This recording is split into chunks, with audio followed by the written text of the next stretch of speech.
শিক্ষার্থীদের উপর হামলার ঘটনায় এক দফা দাবিতে বৃহস্পতিবার অর্থাৎ আগামীকাল 18 জুলাই সারা দেশে কমপ্লিট শাটডাউন ঘোষণা করেছে বৈষম্য বিরোধী ছাত্র আন্দোলন। বুধবার অর্থাৎ আজ সন্ধ্যা 8টার দিকে বৈষম্য বিরোধী ছাত্র আন্দোলনের ফেসবুক পেজে পোস্টের মাধ্যমে এমনই ঘোষণা দেওয়া হয়। বৈষম্য বিরোধী ছাত্র আন্দোলনের এক বিবৃতিতে বলা হয়েছে, শিক্ষার্থীদের শান্তিপূর্ণ আন্দোলনের উপর পুলিশ, বিজিবি, র্যাব ও সোয়াটের ন্যাক্কারজনক হামলা, খুনের প্রতিবাদ, খুনিদের বিচার, সন্ত্রাসমুক্ত ক্যাম্পাস নিশ্চিত ও এক দফা দাবিতে আগামীকাল 18 জুলাই সারা দেশে কমপ্লিট শাটডাউন ঘোষণা করছি।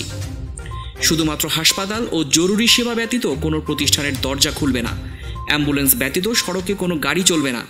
সারা দেশের প্রতিটি স্কুল, কলেজ, বিশ্ববিদ্যালয়, প্রাইভেট বিশ্ববিদ্যালয়, মাদ্রাসা শিক্ষার্থীদের আহ্বান জানাচ্ছি আগামীকালকের কর্মসূচি সফল করুন।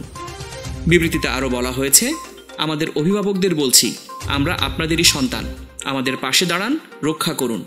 এই লড়াইটা শুধু ছাত্রদের না, দল মত নির্বিশেষে এদেশের আপামর জনসাধারণের। প্রসঙ্গত, গতকাল মঙ্গলবার সারা দেশের স্কুল কলেজ বন্ধ ঘোষণা করে শিক্ষা মন্ত্রণালয়।